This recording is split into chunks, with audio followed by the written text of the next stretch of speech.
আসসালামু আলাইকুম। আজকে যেই টপিক নিয়ে কথা বলতে চাচ্ছি সেটা হচ্ছে ভোক্যাবুলারি। আপনাদের অনেকেরই কোশ্চেন ছিল যে আপু ভোক্যাবুলারি কোথায় থেকে পড়বো, তারপর ভোক্যাবুলারি কিভাবে মনে রাখবো, এরপর আমরা এটা আমাদের স্পিকিং এবং রাইটিং এ কিভাবে ইউজ করব। কারণ আপনারা প্রত্যেকেই জানেন স্পিকিং এবং রাইটিং এ 25% মার্কস কিন্তু ভোক্যাবুলারির উপর, অর্থাৎ লেক্সিক্যাল রিসোর্স বলা হয় এটাকে। সো ভোক্যাবুলারি শেখাটা অনেক জরুরি। তাছাড়া আমরা যখন লিসনিং শুনি, আমরা জানি লিসনিং এ কিন্তু প্যারাফ্রেজিং করে। সো প্যারাফ্রেজিংটা আসলে কি, যারা বিগিনার তাদের জন্য বলতেছি, আর যারা মোটামুটি প্রিপারেশন নিচ্ছেন তারা তো এটা জানেন।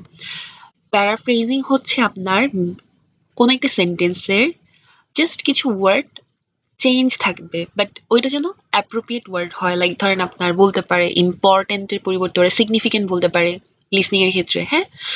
আবার আপনি যখন রিডিং করবেন তখন দেখবেন যে আপনার হয়তো কোশ্চেনে লেখা লাইক আপনার কি বলে এনর্মাস, হ্যাঁ, কিন্তু আপনি আবার প্যাসেজে পড়তে পারেন হচ্ছে ম্যাসিভ। সো এটা হচ্ছে প্যারাফ্রেজিং, অর্থাৎ আপনার মিনিং চেঞ্জ হবে না কিন্তু ওয়ার্ড চেঞ্জ হবে। আর যেই ওয়ার্ডটা অল্টারনেটিভ হিসেবে বসবে অবশ্যই সেটা সিনোনিম হবে। সো এই জন্য ভোকাবুলারি শেখাটা জরুরি। এখন কথা হচ্ছে আপনারা ভোকাবুলারি কোথায় থেকে শিখবেন। আমি কিভাবে ভোকাবুলারি শিখতাম, আমি বিভিন্ন আর্টিকেল পড়তাম। যেমন ক্রম ব্রাউজারে গিয়ে আপনি যদি সার্চ করেন AON, আপনি এখানে অনেক আর্টিকেল পাবেন, আপনার পছন্দ মতো আপনি আর্টিকেল পড়তে পারবেন। তাছাড়া আমি একজন অ্যাভিড রিডার মানে হচ্ছে লাইক যারা বই পড়তে পছন্দ করে তাদেরকে অ্যাভিড রিডার বলা হয়। আমার ইংরেজি লিটারেচার পড়তে ভালো লাগে, সো আমি ইংরেজি লিটারেচার পড়া হয় আমার। তারপর আমি এখান থেকে ভোকাবুলারি কালেকশন করি, অ্যান্ড দেন আমি যখন যেকোনো একটা গুরুত্বপূর্ণ ভোকাবুলারি পাই, আমি অবশ্যই সেটার 3 থেকে 4টা বা মাঝে মাঝে 5-6টা মিনিং সাজাই, যেন আমি এগুলা ইউজ করতে পারি। হতে পারে সেটা ডেইলি লাইফ, অথবা হতে পারে সেটা আমার একাডেমিক লাইফ। ওকে, সো ভোকাবুলারি কিভাবে শেখা উচিত আমাদের ক্ষেত্রে? একটা বিষয় হচ্ছে আমরা স্কুল কলেজ থেকে যেভাবে ভোকাবুলারি শিখতাম, আমরা ওয়ার্ড মিনিং মানে আমরা মিনিং বের করতাম। যেমন ধরেন এখানে ইয়েস আছে, হ্যাঁ, এটা মানে হচ্ছে হ্যাঁ, আমরা এভাবে পড়তাম। তারপরে নো মানে হচ্ছে না, এভাবে পড়তাম। বাট আসলে এটা কিন্তু আমাদের কাজে লাগে নাই, কারণ আমরা যখন আইএলটিএস এর জার্নিতে আসছি, আমাদের দেখতাম যে আমাদের মানে ভোকাবুলারি গুলো আসলে ওইভাবে কমন পাচ্ছি না আমরা। যেমন রিডিং পড়তে গেলে দেখবেন অনেক ভোকাবুলারি আপনার অজানা, প্রত্যেকটা সেন্টেন্সে সেন্টেন্সে নতুন নতুন ভোকাবুলারি। বাট এগুলা কিন্তু মিনিং কিন্তু আমরা আগে থেকে জানি, কিন্তু আমরা ওয়ার্ড জানি না। এনিওয়ে, প্রতিদিন কয়টা ভোকাবুলারি পড়া উচিত? আমি আমার পেট বেচের স্টুডেন্টদের সাজেস্ট করি, বা আপনারা যারা নন পেট বেচের আছেন আপনাদেরও বলি, আপনারা প্রতিদিন অন্তত 20টা করে ভোকাবুলারি চেষ্টা করবেন। এখন 20টা করে এইভাবে, লাইক আমি দেখাচ্ছি বা শোনাচ্ছি পড়ে।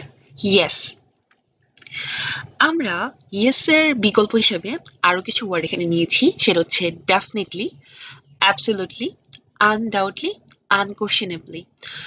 এই জিনিসগুলো আপনারা স্পিকিং ইউজ করতে পারেন। যেমন ধরেন আপনাকে কোশ্চেন করছে যে do you like playing sports, or do you like enjoy listening to music.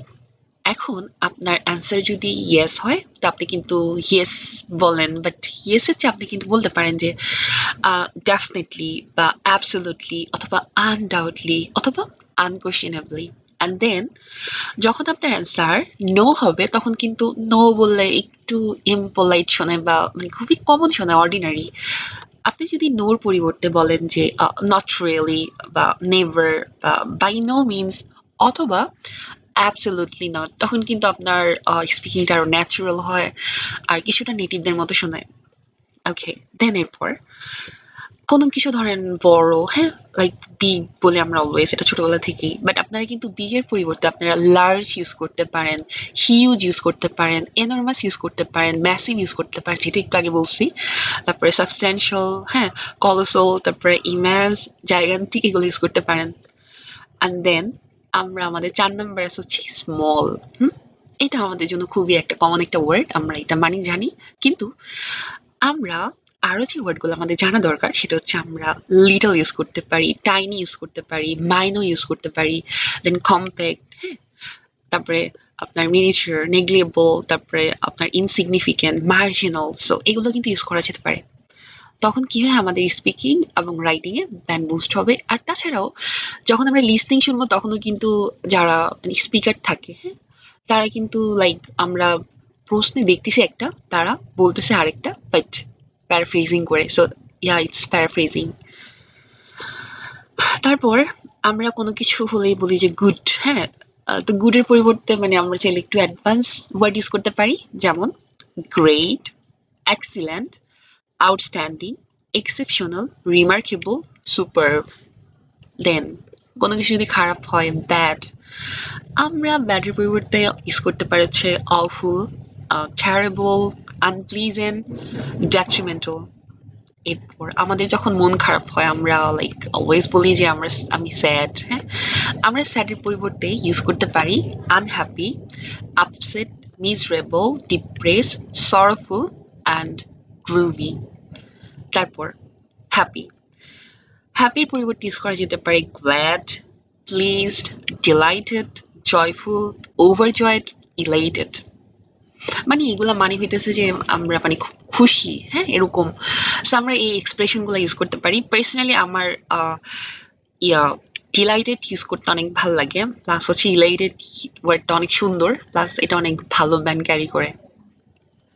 এরপর কোনো কিছু যদি একটু ইজি হয় আর কি, সহজ আর কি, তা আমরা ইজির পরিবর্তে ইউজ করতে পারি simple, effortless, straightforward, uncomplicated. Then hard, হার্ডের পরিবর্তে আমরা ইউজ করতে পারি ডিফিকাল্ট, টাফ, চ্যালেঞ্জিং। তারপর পুর, আমরা অলওয়েজ বলি যে লাইক আমরা ইংরেজি গ্রামারের ক্ষেত্রে একটা নিয়ম শিখছিলাম, সেটা হচ্ছে কি, দো হি ইজ পুর বাট হি ইজ অনেস্ট। মানে পুর ওয়ার্ডটা দেখেন, পুরের পরিবর্তে আমরা ইউজ করতে পারি নিডি, আন্ডার প্রিভিলেজড আর ইম্প্রোভাইজড, ইম্পোভারিজ, সরি। ওকে, দেন ক্লিন, হ্যাঁ, ক্লিনের পরিবর্তে আমরা ইউজ করতে পারি টাইডি, স্পটলেস আর নিট। তারপর লাইক স্ট্রং, হ্যাঁ, মানে শক্তিশালী, এভাবে বললে হবে না। আপনারা এখন আইএলটিএস এর প্রিপারেশন নিচ্ছেন বা সামনে আইএলটিএস দিবেন, আপনাদের ভোকাবুলারি শেখা উচিত। একটা থাকবে অর্ডিনারি ওয়ার্ড, বাকিগুলো থাকবে আপনার এক্সট্রা অর্ডিনারি ওয়ার্ড। এইভাবে লাইক স্ট্রং এর পরিবর্তে আপনি ইউজ করতে পারেন পাওয়ারফুল, রোবাস্ট, তারপর ইউজ করতে পারেন ফর্মিডেবল। দেন উইক, উইকের পরিবর্তে আপনারা ফিবল ইউজ করতে পারেন, ফ্রাজাইল ইউজ করতে পারেন। ওকে, দেন আগলি, unattractive, unpleasant looking.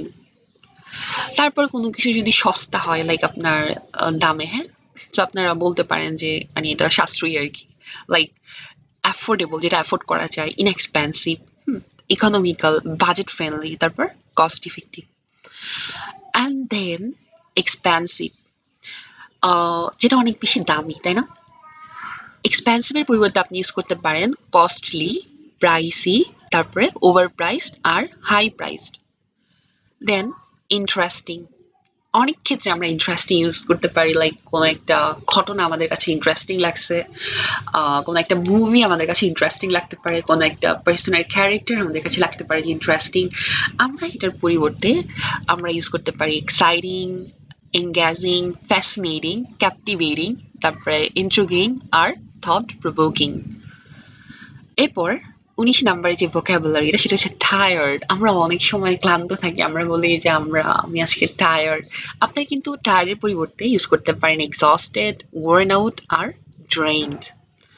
And then number 20 idea, আমরা আইডিয়ার পরিবর্তে ইউজ করতে পারি যে প্ল্যান, কনসেপ্ট, নোশন, পার্সপেক্টিভ আর ইনসাইট। লাস্ট ওয়ান প্রবলেম, যেটা আমাদের লাইফে প্রতিদিনই হয়ে থাকে বা আমরা ফেস করে থাকি। সো আমরা প্রবলেমের পরিবর্তে ইউজ করতে পারি ইস্যু, ডিফিকাল্টি, অবস্টেকল, কমপ্লিকেশন আর চ্যালেঞ্জিং। সো আজকের মতো এই পর্যন্তই।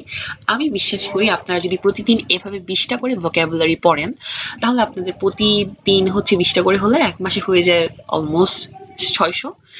আর এই একটা সাথে আপনার অবশ্যই 4-5টা করে যদি পড়েন, তখন আপনার ভোকাবুলারি রেঞ্জ হয়ে যাবে প্রায় 2400।